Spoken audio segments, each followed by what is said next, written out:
Hi, everyone, and welcome to New Wealth Talk, a series of exclusive conferences held by Santander Private Banking to hear opinions from experts in different fields and help us all better understand the circumstances in which we are living. Today, our guest is Dr. David Katz, a specialist in preventive medicine and public health, known internationally for his expertise in chronic disease prevention and nutrition.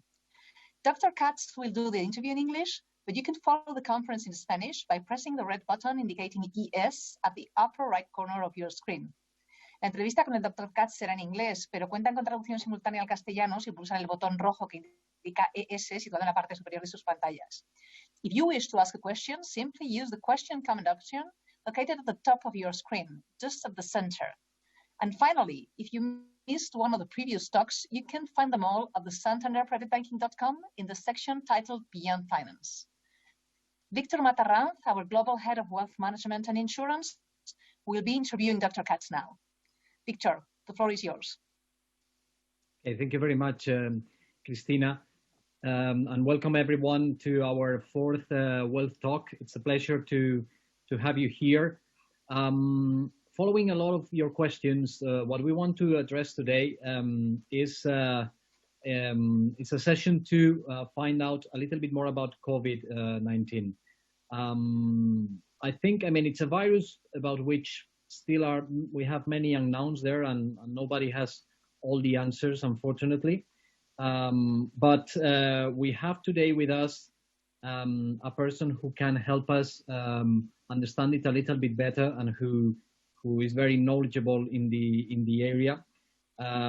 So this is Dr. David Katz, who is a specialist in preventive medicine and public health, and whose career interest has been doing everything possible to add years to lives and life to years. No? So welcome, David. It's a pleasure having you today. Thank you very much for joining us. Victor, it's my pleasure and a privilege to be in front of this audience. Thank you. Thank you very much. And we will be letting you know how many people we have here connected. But for all of those of you who still don't know him, so let me tell you a little bit about Dr. Katz. He's very known internationally for his expertise in chronic disease prevention, nutrition, and weight management. I don't think I can go through his extensive resume because probably it will take all of the session.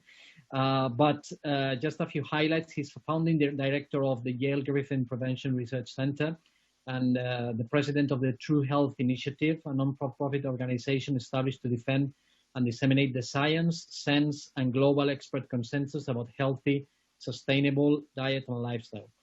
He's written many books, such as How to Eat, All Your Food and Diet Questions Answered, and The Truth About Food, where he discusses the relevance of healthy food and living to prevent the development of chronic diseases and how to have a stronger body to fight against viruses like the one we are currently suffering. So spot on the topic, with actually a very, I would say, positive twist to all what is happening, because it basically supports the idea that taking care of yourself not only helps in what we generally expect, but also in preventing the virus. No? So let me start with a few questions to David, and then we will turn to our usual questions from the audience. So please send them to the team. David, you recently wrote an article in the New York Times, I think, titled "Is Our Fight Against Coronavirus Really Worse Than the Disease?", where you somehow criticized the strategy of total lockdown by many governments. No, obviously it generated a lot of noise. But the question is your opinion still the same as it was back in March? And have recent outbreaks proven you right, or have corrected your opinion? What are your views on that? Yeah, good question, Victor. Thank you. And my apologies to those who prefer Spanish that were limited to English because of me. I actually, unlike most Americans, I do speak several languages, but sadly Spanish, other than emergency room Spanish, is not among them. So my opinion on that topic, Victor, is still the same. And, there's something every parent teaches every child, and that is look both ways before you cross the street, right? So traffic is dangerous. before you go out into traffic, you can't just look left and you can't just look right. There's potential danger from both directions. You need to look in both directions to get across safely. Really, that was the argument I was making about the pandemic. It's odd to me in a sense that it proved to be at all controversial or really provocative. What I was saying is, look, we have data already. This was very early on. This was early March, and I actually wrote this piece that ran in the New York Times on March 20th. I wrote it 10 days earlier than that. So it was the end of the first week of March. We had data from Wuhan, China. We had data out of Seoul, South Korea. And with many thousands of cases, it was already clear that this was a bad disease in elderly people. It was a bad disease in people with chronic illness. But for example, South Korea was consistently reporting 98 to 99% of all cases were mild. So younger, healthier people, this was not all that bad an infection. So I thought, okay, so this virus needs respect. It can hurt and kill people. We can't ignore that. And we have to protect people from that. But on the other hand, we're starting to talk about doing things society's never done before, not in any pandemic, not for any plague, shutting everything down, turning off economies in ways that will destroy livelihoods, disrupt lives, damage health, and potentially interfere with critical supply lines that will actually put people's lives at risk. So maybe we're going to lose lives from the lockdown. And one of the things I focus on in my career in public health is what we call the social determinants of health. So, obviously the flow of goods and services and money and being food secure, absolutely crucial to health outcomes. So that was my argument. We need to look at both of the ways this can hurt people. The virus can hurt people by infecting them, but interdiction of the virus can hurt people if it's haphazard. If we destroy the economy, if we damage livelihoods, we will be hurting people. We will be doing damage to health and lives. And I think the goal ought to be look both ways, minimize both harms. And from the start of this, I suggested, given what we knew about Wuhan, given what we knew about South Korea, that the right way to get there was a risk stratified approach. In other words, very meticulous protection, Victor, of people who were elderly and had major chronic disease, but actually allow younger, healthier people to stay out in the world, both because it would be better for society and the economy, but also because these people can safely get through the infection and get us toward herd immunity, which is what's going to give us our lives back. So we now have a lot more data from a lot more countries. My view is the same. And sadly, almost no place anywhere in the world has done it right. There are a few exceptions, but they're provincial. They're not national. It seems to me that errors have been made in both directions. There have been some examples where there wasn't enough protection. Sweden arguably didn't do a good enough job protecting nursing homes, frail elderly. So leaving things open, fine, but very careful protections of those at risk. They could have had a lower mortality rate. And those countries that locked everything down have paid an enormous price, not just because they turned off their economy and disrupted livelihoods, but how are they going to open up again? Nobody has immunity. They basically now have to either persist as islands where nobody can come in and nobody can go out and wait for a vaccine, or all they did was delay the outbreak. And I think you're starting to see that in Spain. We're seeing that in parts of the United States, and we're going to see it around the world. Those places that lock down and then open back up, if they don't have a plan for phase 2, they didn't prevent anything. They just delayed it, changed the dates. And as a follow-up question to this, because I agree with you. I mean, in the beginning of all this, many people was talking about this segmented approach. So the elderly versus the young people, etc. But in the end, nobody implemented, or at least nobody that I know implemented this. Why do you think that was the case? Well, I think the discussion, as far as I know, I was one of the first to express that. And then there may have been a few other opinions early, but I think, on the one hand, in a pandemic, every day feels like a month, every week feels like a decade, and it feels like we've been in this for lifetimes, doesn't it? I mean, it's hard to imagine this has just been a few months. I mean, it changes. So every day is really long. On the other hand, everything is moving really fast. And I think what happened is the flatten the curve meme, and it did become a meme, got out in front of any truly intelligent debate about what do the data say, who's at risk, what are the gradients in risk, what is the best way to minimize the risk, what is the best strategy? Should it be to prevent infection at all costs, or should it be to minimize total harms? What are the potential trade-offs in harms between infection and interdiction? None of that happened, because policy decisions, basically they happened at the speed of tweets. And by the way, I don't know if this is a specific question you have for me, Victor, but if we want to say what is the one thing that makes this pandemic different from every pandemic in history, it's not the virus, it's the internet. It's the fact that we had an infodemic bigger than the viral pandemic, and the infodemic went viral faster than the virus itself. It's really bizarre. We're in a viral pandemic, and we actually have information going viral better than the virus. And a lot of that information was wrong, and it was highly opinionated. And so there was almost a moral imperative. If you don't lock everything down, if you don't save every life possible, you are committing crimes against humanity. And I think there was this pressure on policymakers and heads of state to do something dramatic fast. And so a lot of the lockdown occurred without discriminating among risk groups, without thinking about age tiers and health tiers. And then once everything was locked down, it's a little bit like the emperor's new clothes. I imagine everybody knows that fable, right? So the emperor has no clothes, but once you say the emperor's clothes are magnificent, everybody's obligated to agree. Well, once we locked down, everybody kind of had to agree, okay, flatten the curve. But then now what? Getting back out into the world became impossibly hard. It's still not too late to get back into the world in a risk stratified way. That's what we need to do. What it is really hard to achieve is to get sensible thinking about this, nuanced thinking that's in the middle. It's not lock everything down. It's not liberate my country. It's in the middle.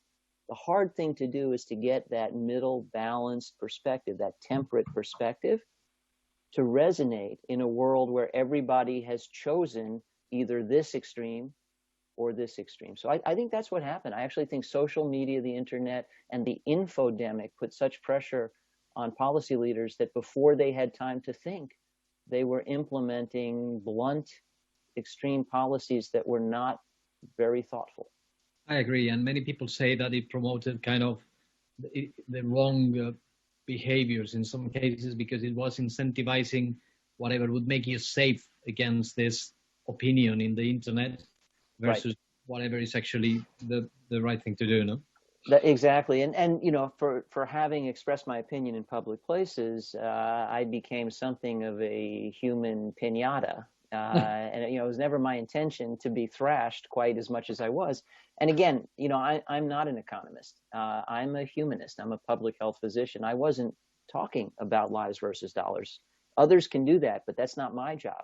My job was lives, and all lives count, and everybody we can save should be saved. And even so, I was attacked as if I was saying, let's sell human lives to save the economy. I mean, there's no way to escape that. Again, opinion travels at the speed of the internet, at the speed of electrons. And so, before there's any opportunity to make sure people understood what you actually said, misrepresentations of what you said are traveling all around the world. And that's not helping us conduct sensible, prudent, thoughtful policy. It's really not. And again, I think it's a critical issue. The internet and the infodemic is what makes COVID-19 a unique pandemic, much more so than the virus itself. Okay, no, I completely agree. David, you've talked about the strategy that you call total harm minimization, which is what you believe the countries should be adopting. Was it exactly what you just described, or is it something else? No, for the most part. So really the only difference between then and now is we actually have data to show that we have seen a surge in domestic violence, a surge in addiction, a surge in depression, a surge in suicides. And, the extrapolations of this, Victor, are really important. So I was doing a webinar recently with a colleague from Stanford University, Nick Bloom. He's a health economist. And Nick kindly shared a few of his slides with me. And there are good papers in the economics literature suggesting that if an adult loses his or her job at midlife, so around age 40 or so, for an extended period of time, that it reduces their life expectancy by a year to a year and a half. So let's just take the United States, where we've had about 40 million people lose their jobs, and the projections are that about half of those job losses will be long-term. So if we take 20 million job losses and say for each of those, 1 to 1.5 years of life will be lost, that's 30 million person years of life lost. 30 million person years, 1.5 times 20 million. Well, now let's compare that to total lives lost from the virus and infection. We've had about 120,000 deaths in this country. And the estimate is, and I don't really believe this, but because I did work clinically. I went to the emergency department in New York City. I saw this up close, and it was mostly very elderly, very sick people dying from it. But the official estimate is that on average, the virus is taking 10 years from life. So if we multiply 10 years by 120,000 lives, that's 1.2 million. So 1.2 million years of life lost due to the virus, 30 million years of life lost due to the economic shutdown. So that's the argument for total harm minimization. What about depression, destitution, addiction, domestic violence, and on it goes? How do we prevent that? And the answer would have been to preserve the jobs that we can preserve, to maintain supply lines, to keep people employed, to figure out ways to secure people. And by the way, the EU has done a much better job of this than the United States. The United States, there is nothing about this pandemic the United States has not screwed up. Sorry, but that's how it is. So if I've got fellow Americans listening in here, we have given a masterclass in how not to manage a pandemic. So including there were unemployment benefits, but there were no furloughed workers with compensation to keep them on the payroll, and it's just a complete disaster. So total harm minimization meant, okay, what do we need to do to minimize the damage to livelihoods, because that will affect health too, even as we protect people against the virus. And it all leads back to a risk stratified approach. There were people who could have stayed in the workforce. There were kids who could have stayed in school. University students could have stayed at their universities. Because again, young, healthy people don't tend to have a really rough time with this virus. They can, it's possible, but it's very, very rare. And by the way, just to throw that in the mix here, Victor, that's an important consideration. One of the other problems we're all wrestling with now is the idea that having hidden away from the virus, we can only go back to the world when the risk is zero. And that's absurd. The risk is never going to be zero. No. But the risk of dying today, there's only one requirement for you to have a non-zero risk of you dying today. Sorry, but there's no being alive. The only requirement to be at risk of dying today is living today. That's it. That's what I meant, that the only requirement to have a zero risk is being dead. Exactly. Exactly right. That's right. If you're already dead, you cannot die today. If you're alive, you could die today. I hope nobody does. I hope everybody's healthy for a very long time.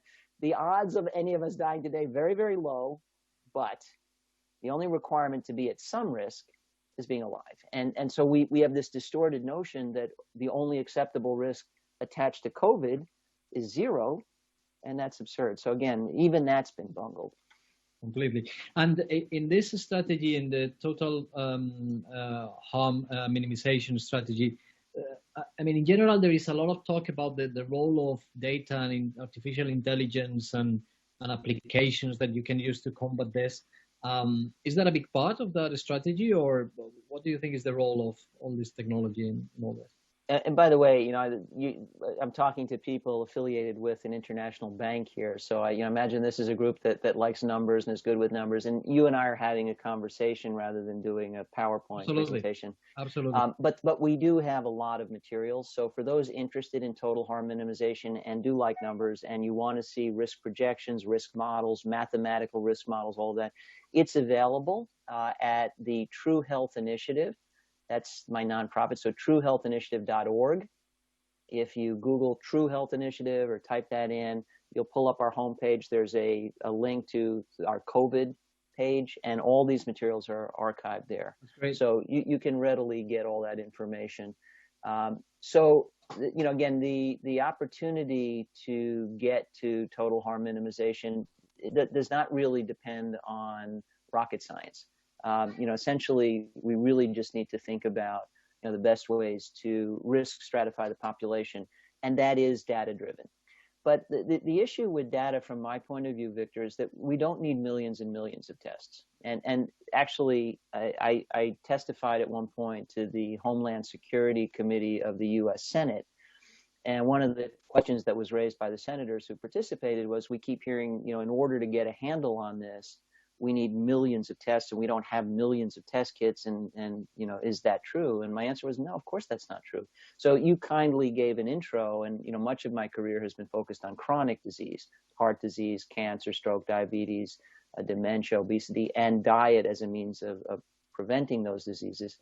Well, everything we know about diet in the United States and around the world is not because we've assessed everybody's diet. It's from representative random sampling. When you have a really important variable and you want to understand how it's impacting a whole population, you don't have to test the whole population. You need a representative random sample. So we have 330 million people living here in the United States. We need 50,000 tests, but we need the right 50,000 tests. We need old and young. We need urban, suburban, rural. We need all around the country, different health conditions, and then we extrapolate. It's what we do for every other important health condition. So no, we don't have all the data we need. We get closer every day, but we get closer every day in a very haphazard manner. So there are basically somewhat random data being gathered, countries all around the world, and we keep cobbling it together and filling in little pieces of the puzzle. It would be monumentally more efficient and fundamentally helpful for any of us, any of our countries, to have a representative random sample of the national population that looks at how many total people have the virus right now, a snapshot, how many total people have antibodies to the virus and are over it. So we collect 30,000, 50,000 people to participate. We test them for the virus. Do they have it now? Yes or no? Do they have antibodies to the virus? Yes or no?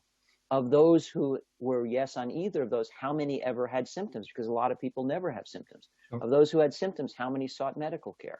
Of those who sought medical care, how many got hospitalized? Of those who got hospitalized, how many wound up in the intensive care unit? And of those who wound up in the ICU, how many died? From the start, Victor, we've been talking about a case fatality rate. And I've been rolling my eyes saying, it's silly. I've written, co-authored multiple editions of a leading textbook in epidemiology. I taught Epidemiology 101 to Yale medical students for over a decade. You don't make it through the first week of epidemiology without learning to ask, what's the denominator? You can't talk about a rate and not know the denominator. So sure, we knew the number of people who were dying. It's hard to miss that. We had absolutely no idea how many people were infected. Yeah. So we just completely made up the case fatality rate. So I think we need representative random sampling and what I describe as a data pyramid. Total numbers infected, total numbers with antibodies, total numbers with symptoms, total number hospitalized, total number in the ICU, total deaths. And with that information, we fully understand the epidemiology of this pandemic, which right now we still don't this many lifetimes into it. It's a stunning failure of global public health. Completely. And there is a lot of contradictory data. It's terrible. It's very hard to extract conclusions. It's incredible what a mess we've all made of this. It really is. Completely. Hopefully it will be clearing over time, no? But we will see. One question I need to ask. So what is your view? I mean, we are all here hoping on the vaccine. What is your view on that? Are we going to have a vaccine at all? Is it going to work, and when? So, when you and I had a preparatory conversation about today's conversation, I told you if you ask me a question where I don't know the answer, my answer is going to be, I don't know. This is one of those because nobody knows. Nobody knows, honestly. So, the issues are clear. So there are early advances toward vaccine development. They look promising. And, in order to have an effective vaccine, you have to identify the components of a given pathogen, in this case a virus, that triggers an immune system response. So there's the famous spike protein associated with COVID-19, but there are other surface proteins. So there's some good advances related to which parts of the virus do we need to include, can we trigger an immune response? But then you need the vaccine to be highly effective, meaning it has to approximate the immunity you would get from having the infection. It has to be very safe, so however you put it together can't introduce new harms into the mix. You have to be able to mass produce it, universally distribute it. Everybody needs to afford it, which in much of the world is not an issue, but in the United States, where basically we have to buy our healthcare, it will be. And people have to be willing to get it, so they have to trust it. And so all of those steps contribute to the ultimate timeline before the vaccine is a reliable defense. The early projections were very, very optimistically that would take 18 months, which brings us out somewhere toward the latter part of 2021. But that's very optimistic. And I think people latched on to some of the early studies in tiny group numbers of people, showing we have promising vaccines, and said, we're almost there. No, we're not almost there. I mean, that's like it's the first 20 meters of a marathon. And so what's going to happen in the rest of the race? Are we going to have record time, or are we going to fall down and break our leg? Absolutely nobody knows. So in light of that, I think the one thing I can say that we do know that's very relevant is it would be foolish to have the development and deployment of a vaccine be the one and only strategy you're counting on for viability. As a business, as a family, as a country, there has got to be an alternative. The alternative obviously being a safe path to herd immunity achieved by interacting with the virus. The sooner we can have a really great, highly effective, safe vaccine, the better. Great, I'm all for it. I just think it's very foolish to count on it. Nobody knows how long it's going to take. And how about treatments? So, the European Medicine Agency recently approved this remdesivir, or however you say this name. Is that going to arrive earlier, or what do you know about the progress on that field at the moment? Totally different story. Yeah, so the treatment is, because, in the case of treatment, we don't have to invent new things that never existed before. All right, so a vaccine has to be developed. We don't have one to this virus. We have to create it from nothing. And, again, a precautionary tale, we've been trying to create an HIV vaccine for almost 40 years. We still don't have one, right? So nobody should think that inventing a new vaccine is easy. Sometimes it is, but sometimes it's impossibly hard. So treatment's different because there we're trying stuff we already had and just asking, does it work for this disease too? And we have antiviral agents and we have antiparasitic agents. And importantly, so you mentioned remdesivir. Remdesivir is a biological agent that doesn't really fight the virus. It fights our own immune system response to the virus. And I think everybody has now heard that very often when people have severe complications of COVID and die, it's not because the virus has overwhelmed their body. It's because their immune system has run amok. They have what's called the cytokine storm. Well, remdesivir blocks the cytokine storm. Absolutely it works. But it's one of many things that work. So there also have been widely publicized studies of dexamethasone, basically corticosteroids, that also dampen the immune system response. They save lives. There is pretty good evidence that for people who are vitamin D deficient, vitamin D makes a difference, both in terms of getting the infection and severity.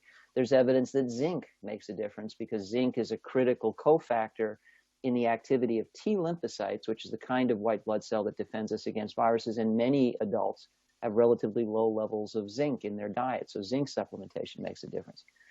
And then, frankly, simple mechanical things like how we manage the airway. So early on, when people had low levels of oxygen recorded, they were very quickly put on ventilators. And it turns out that the lung damage from ventilators increases inflammation, weakens the body, invites the cytokine storm, and led to death. And so, as I mentioned, Victor, I do public health medicine now, but I was a physician treating patients for about 30 years. I came out of clinical retirement to volunteer in New York City, did some shifts in an emergency department there. What I saw was amazing. The week I was there, patients who would have been put on ventilators just a week before were not being put on ventilators. They were getting high flow oxygen, they were being repositioned, and within the span of an hour, I saw them improve. People who would have been on a ventilator and sent to the ICU probably to die a week before were bypassing the ventilator, being treated differently, and were improving in an hour in the emergency room. Remarkable. So I'm extremely optimistic about treatment. Treatment is improving by the day. In fact, I've never seen treatment for any condition improve this quickly. And the only thing I think we need, and I don't know if Santander can play a role in this. I think potentially big businesses can. Is to make sure that countries around the world are doing an optimal job of creating online clearinghouses, so that everybody can readily find best practices. So we ought to basically have a scrolling marquee, so that the best treatment practices, drugs, ventilation, oxygen monitoring, etc. today.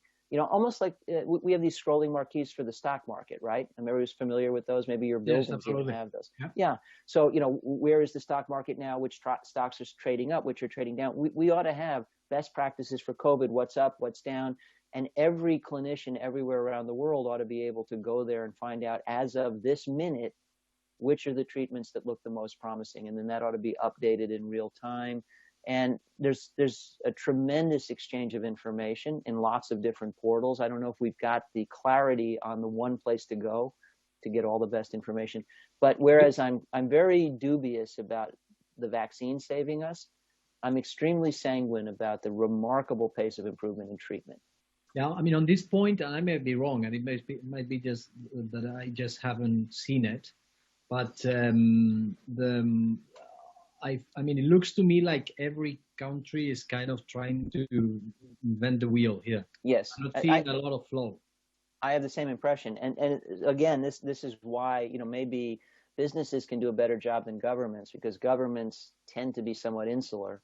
And so they may create clearinghouses that are principally designed for domestic use. Again, this is another aside. So, I am not proud of my country's response to any of this. This is the worst imaginable time in history to leave the World Health Organization. If ever we needed a World Health Organization, we should be fortifying it. We should be asking, what resources do you need but don't have? And instead we're leaving. It's absurd. But it's a pandemic. No one country can own the management of it effectively. SARS-CoV-2 doesn't care what language you speak, doesn't care who issued your passport, doesn't care about border crossings, right? We're just all Homo sapiens. We're all in this together. We really are. So we need a global response. Absolutely. We ought to have a global clearinghouse. WHO is the logical repository. If there's an opportunity for businesses to get together from multiple countries, go to the WHO and say, what do you need to create the definitive clearinghouse for current, most promising, effective treatments that you update continuously the way we update stock market ratings. And so people can just, if the treatments today are better than they were yesterday, every clinician in the world ought to know that. One point that connects with this and with your previous point is, when we started in all this, in Santander, we've been helping or trying to help by importing a lot of medical equipment and distributing in hospitals in the countries where we operate, and a lot in Spain. And from the beginning, everyone wanted to have the invasive ventilators. And right. When we were working with our guys in China to import them, the Chinese were telling us, well, here are the invasive ventilators. They're very expensive, very hard to get, but you can get some. But they would tell us, buy non-invasive ventilators, because they are incredibly useful, and we have proof that it helped a lot improve the patients. And when we went back to Europe and all of the rest of the countries, nobody wanted this. Right. Right. And it's exactly what you were saying before, that these have proven actually to be very helpful, but nobody was kind of learning from the other countries, and nobody wanted them. We nevertheless, we distributed a lot of these as well, but it was completely night and day. A lot of demand for the invasive, and nobody wanted it. It's such a great point, Victor, and I think it's a really critical reality check for us. We live at a very interesting time, politically fraught. All these populist leaders around the world, my own country, a lot of isolationism.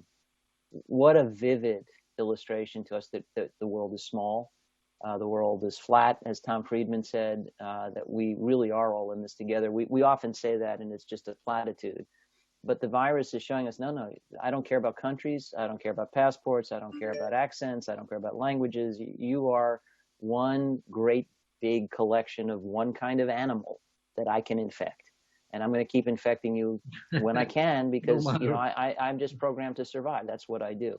So, we absolutely need mechanisms to share best practices that are blind to nationality. And so the distrust between the West, my country, for example, and China probably hindered the flow of critical, valuable information from the Chinese to us, from the Chinese to you, so that we actually say, wait a minute, this is not a deception. They're not trying to withhold ventilators from us.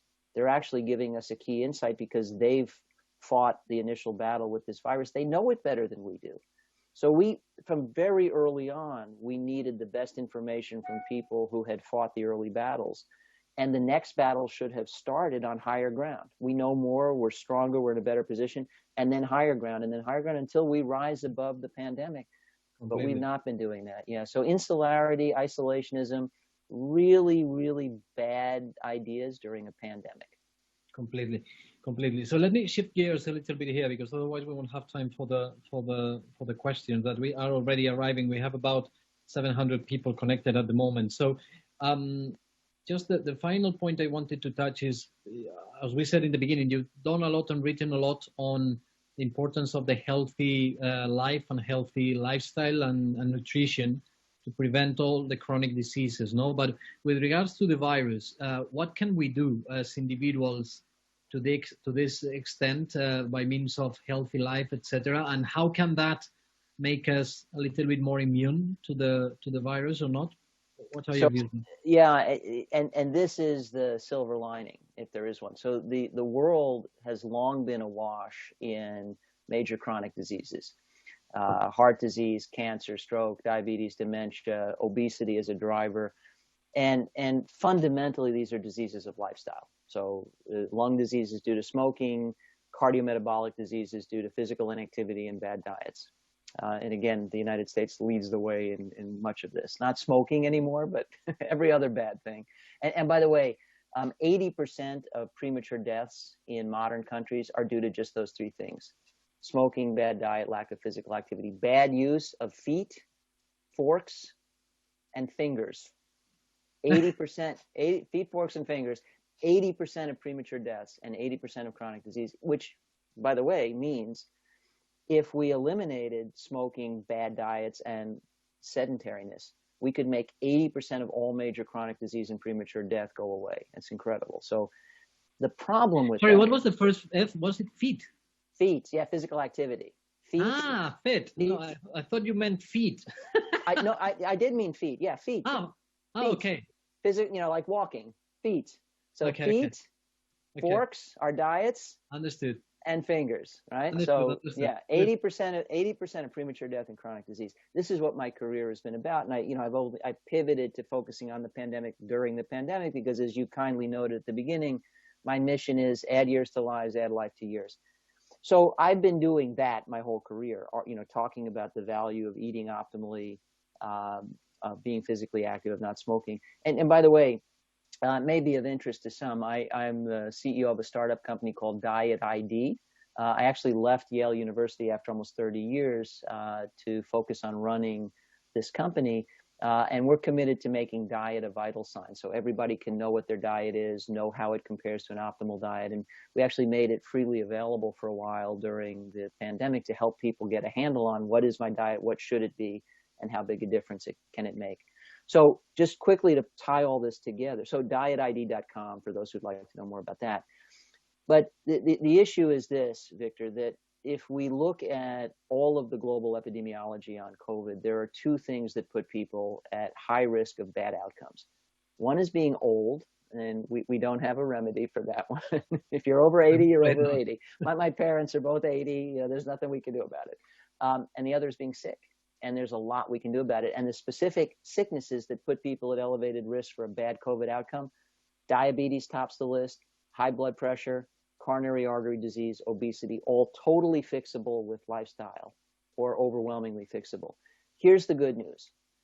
So you may think, okay, yes, but I have one of those and what can I do? Well, actually, my lab has published some of these studies, but we have a lot of data to show that you can alter your vascular health. You can alter blood flow, which is a major determinant of immune system function because obviously blood flow influences everything in the body.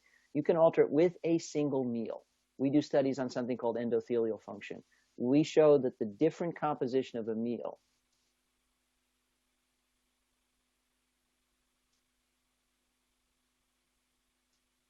or two following the meal. So that's how fast this can matter. Wow. And we also have studies to show that something called chemotaxis, which is how white blood cells of the immune system respond to provocation, can change within minutes and hours after a single meal, after a walk.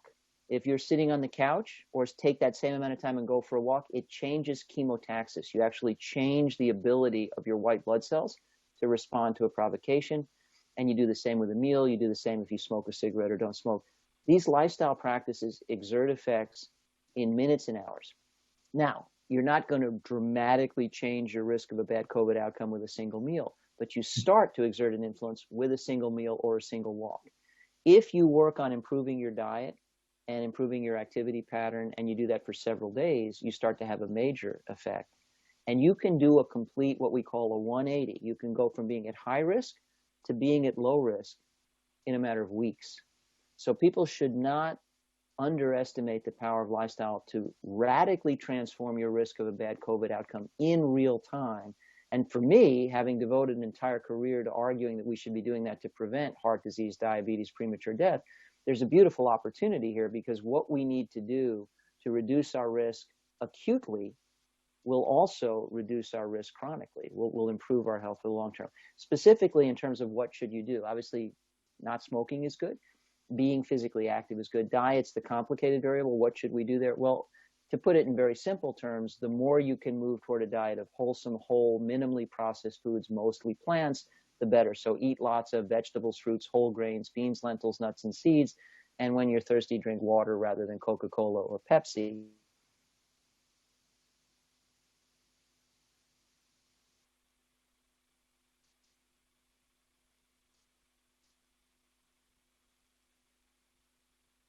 Whole fruits and vegetables. And unfortunately, final comment, during the pandemic, we've actually seen trends in the other direction, because people are, they're stuck at home. They've been bored. They've been stressed. They've been anxious. They're spending their time worrying, and they're saying, okay, pass the potato chips, because, bring on the comfort food. And so actually, people joke about the COVID-19, which is the 19 pounds people are gaining, so about 8 kilograms people are gaining on average, because they're stuck in lockdown. So you don't want to gain the COVID-19. This is a perfect time actually to focus on health promotion. And I mean, I think you were quite specific, but let me just say, because the problem with diet is how extreme you need to be, on that one. So can I have a glass of wine here and then? Absolutely. And actually a glass of wine here, and I do too. And in fact, I think my wine intake has gone up slightly during the pandemic. Within moderation, actually, wine intake may be beneficial. I don't count as vegetables, or does it? What's that? It doesn't count as vegetables, the wine. It doesn't count as vegetables, although, red wine has flavonoids in it. It has resveratrol in it, so there's some good stuff there. But I wouldn't count on wine to protect you, but moderate intake of wine is not likely to be a source of increased risk either. And no, actually, you don't have to go to extremes. I think if your diet is way off the mark to begin with, so if you don't eat fruits or vegetables, and if you eat a lot of highly processed food or lots of meat, relatively small adjustments in your diet toward the better can make a big difference, and can make a difference almost immediately. So if grown-ups were in charge of countries in the world right now, one of the things we'd be saying is, there's a massive amount of unnecessary vulnerability to this virus. In other words, people who are going to get sicker than they need to get if they get exposed. And that's probably going to be true the next time we have a viral pandemic too. We got to fix that. So this is a wake-up call. We've been far too complacent about pandemic obesity, pandemic bad diets, pandemic diabetes, pandemic hypertension. I mean, really, the modern world is awash in this stuff. It's preventable. It's almost totally preventable. It's at least 80% preventable. And it's a chronic liability. It's an enormous source of cost. It's a drain on human productivity. It's bad for business and bad for people alike. But it's also an acute threat during the pandemic. So we really have an opportunity to say the acuity of this threat creates a teachable moment. People want, as you asked, what can I do to lower my risk now? Well, I'm going to give you much the same answer that would have helped you lower your risk of ever getting type 2 diabetes, but you wouldn't have paid attention to me about that because that's too slow. Yeah, I can prevent type 2 diabetes, but that's not going to get me tomorrow. But COVID could get you tomorrow. So all of a sudden I have your attention. We should take full advantage of that. Okay, so let me turn to some of the questions that we have from the audience. I have a few here already, and the first one, I don't actually know what this is, but you might. They asked me specifically about some kind of medication. It's called Ivermectin or something like that. Ivermectin, yes. Yeah. Yeah. So Ivermectin is an anti-parasitic agent, and it's FDA approved to treat certain parasitic infections in the United States. And my understanding is it's being used in particular in Brazil as a treatment for COVID. I have no idea if it's effective. What it's based on, though, is cell culture studies where this drug, and presumably this, again, back to that clearinghouse, how valuable it would be to know, what is the state, what are the best practices, what's the state of our knowledge, how's it evolving? So the studies on ivermectin that I've seen have looked at it in cell culture. So you've got the drug, you've got the virus. Does the presence of the drug prevent the virus from replicating when you put it in cells in a petri dish? And the answer is yes. So there are published papers showing it looks like ivermectin prevents viral replication of SARS-CoV-2 in vitro, not in humans, but in a cell culture dish. Does it work in people? I have no idea. So it's, I would say it's experimental at this point. It's one of the many things. I mean, we had the same experience with hydroxychloroquine, and by the way, the jury's still out. We had studies saying it doesn't work. We had one study suggesting it is helpful, and the at the end of it all, the question is, does it do net good? Because hydroxychloroquine can harm the heart in a particular way. Does it do net good? Ivermectin is not a totally safe drug. There are toxicities associated with it, potentially the liver, the kidneys. So again, the question would be, does it do net good? Do more people who get treated with it do better than people who don't get treated with it? We don't know yet. Okay, they asked me here also about the U.S. They say we are seeing a record case count in the U.S. at this moment, and so where do you think this is heading? I mean, is this turning really nasty, or is it just another wave and it will improve soon? What are your views? Yeah, so actually, I read the New York Times every morning, and I get breaking news alerts from the New York Times, and for the last, I think, 3 days in a row, I've had breaking news alerts that we've had a record case count in the United States. So, the sky is falling here. What they fail to note with the breaking news of a record case count is we're testing many more people than we were early on. Many, many more. So if the level of the virus were exactly the same and you test very few or you test a whole lot more, your case counts are going to go up when you test a whole lot more. That is part of what's going on. The other thing is, in the beginning of all this, we had terrible tests. One of my shifts in the emergency room, we admitted, I think, 20 people during the shift with COVID.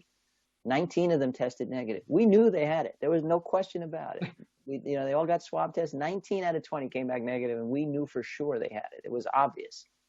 Terrible tests. Terrible. Well, those have gotten better. So, the tests are more likely to give a positive result than they were early on. And we're testing orders of magnitude more people. So, of course, we have record case counts. So what's important to look at is, do we also have increases in hospitalization? Do we have a trend toward increasing death? Because that's not just due to testing. And the answer is, in parts of the United States, yes. So we have both going on. We have, and by the way, this is not a second wave. This is a first wave. So parts of the country locked down before the virus got a stronghold. They opened up haphazardly, and now they're having their delayed first wave. And where they are experiencing a delayed first wave just among young people, and they're being careful to make sure that older people or people with chronic illness don't get exposed, they're having high case counts, but they're having relatively low rates of hospitalization. I think that's fine. In some of our states, however, they're not just opening up haphazardly and exposing people, they're also not protecting the vulnerable, and they're seeing a spike both in cases and in hospitalization. That's not okay. So it's a mix. We're having record case counts because we're testing orders of magnitude more than we were early on, and because there is viral spread in parts of the country where there wasn't. And I'm okay with that if it's limited to mostly young, healthy people who help us develop herd immunity. I'm not okay if they give it to their grandparents. So no, absolutely, that makes all sense. Hopefully, it improves little by little. They also asked me about China here, and they say that the case in China looks like incredibly, how to say, like not so grave as or problematic as it has been in the rest of the world. So the question is, are they hiding data to the world, or it was real better than what we saw later in Europe and stuff? So. Well, I don't have the security clearance to know if China's hiding data. So, my guess is no better than anybody else's. I would imagine that because the Chinese are the Chinese, sure, they're hiding data. Right. But on the other hand, I think if there were a massive rate of fatality. So, for example, if a significant portion of China were experiencing what New York City or Northern Italy experienced, that would be very, very hard to mask. We would know about it. So, no, I think they actually have done a better job. Early on, actually the dean of our School of Public Health at Yale shared a video of what they did in Wuhan to lock down. And it was extraordinary. And because everything is government controlled in China, every little shop, every fast food franchise, they had exactly the same protocols, touchless immediately, temperature checks everywhere, testing for the virus everywhere, anybody with a slight spike in their temperature immediately quarantined. So, in effectively a police state, you can do a really good job of clamping down and preventing viral spread. But even in China, the question becomes, do you have a plan to open up safely? And basically what I've seen anyway, is that, they did a very effective job of preventing viral transmission, but then they kind of open up and they get a spike and then they kind of close back down. And so, there's a stutter step approach, which is going to be a very, very hard way to get back to normal. Maybe it'll happen eventually. So, yeah, if you consider interrupting viral transmission to be the single best measure of success, the Chinese model has been successful. I actually don't consider that the best model of success. I think success is letting the virus circulate selectively among low-risk people, developing herd immunity. While you're doing that, meticulously protecting high-risk people so that you don't have deaths and you don't have hospitalization, phasing the higher-risk people back out into the world after the younger, healthier people have developed antibodies and the viral transmission rates are very low, using distancing and masking in the early phases to make sure you protect those elderly people, and then basically getting all the way back to normal. And then when you've got a vaccine, add that into the mix, and we're back to the world as we knew it. I haven't seen evidence that the Chinese model allows for all of that. So effective at preventing transmission, yes. And there's been a lot of talk also, they tell me, about the virus getting more kind of easier lately and less dangerous and aggressive. Is that the case? Probably. So one of the things we've been reading about, Victor, is mutations. And, I think if you're not trained in epidemiology, public health, infectious disease, virology, you hear about mutations and you get nervous. So is it going to get worse? But, again, this virus doesn't think. It just either survives or doesn't survive. And so mutation prevails if it favors survival. Well, what favors survival? Well, if I get an infection and I get horribly ill and I stay in my bed and I don't interact with anybody, that's not helping the virus spread. If I get an infection and I stay quite healthy and I'm out and about and I mingle with a lot of people, it's going to spread the virus. Which of those versions is going to take hold? The one that lands you in a bed or the one that allows you to keep walking around?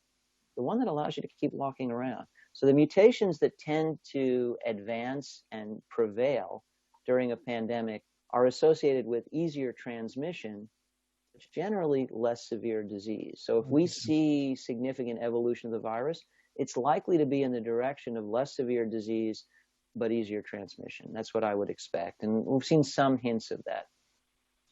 That makes a lot of sense, actually. One more here. So they're asking about the treatment with antibodies, transfusions with antibodies and things like that. What is the progress there? Does that work? Seems to. It's a desperate measure, so this is reserved for people who are likely to die. It's not an easy thing to do. First of all, you have to capture the antibodies from people who have had a robust immune response. It's a limited resource. You're infusing antibodies from someone into someone else. There's actually risk of triggering an immune response to that. So it's a desperate measure for a desperate situation. But in people who are in the ICU doing badly, seem to be at risk of dying, and have active viral shedding. So in other words, they're not just at risk of dying from their cytokine storm, they still have the virus overwhelming their system and triggering the cytokine storm. Antibodies from the outside can essentially soak up some of that virus. And it's a little bit like trying to, fight a raging fire. It does appear to work.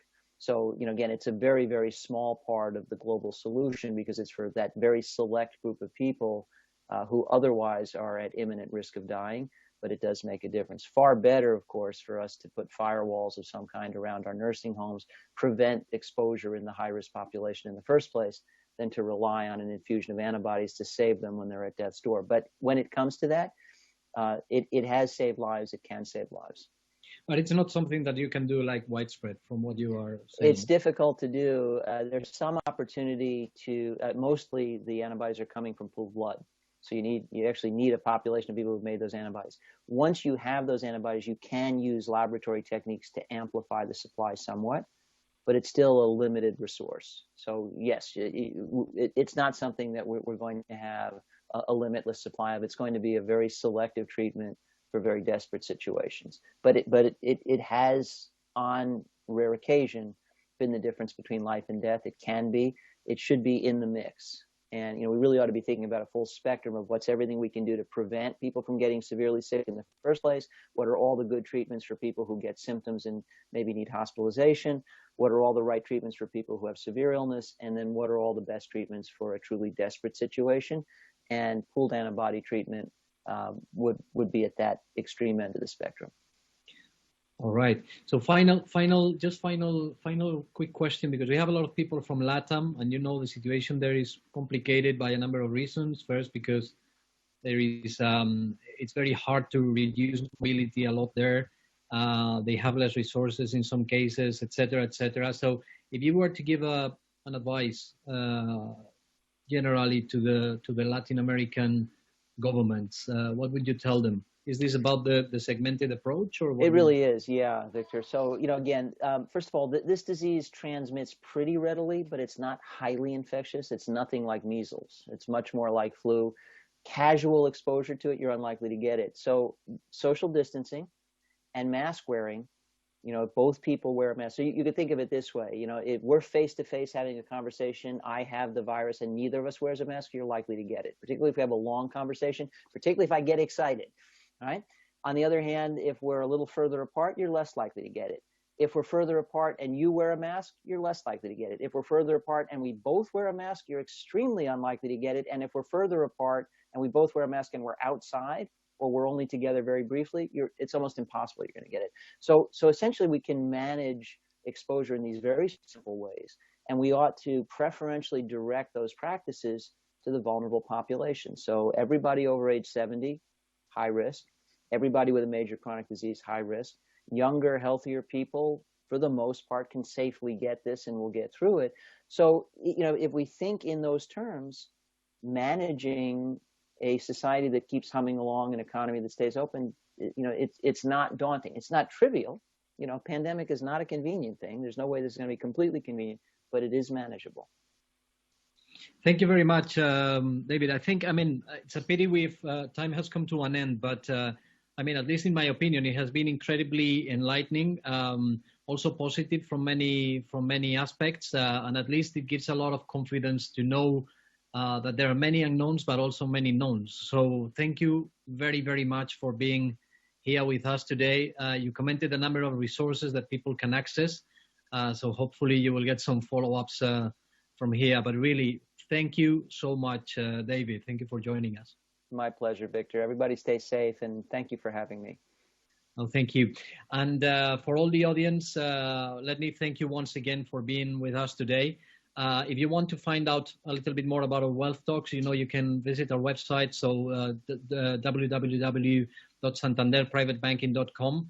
And we will be back after the summer with some more of these conference. I hope you have enjoyed, and please let us know any feedback or anything else you would like to have in this. So thank you very much, and have a good rest of the day.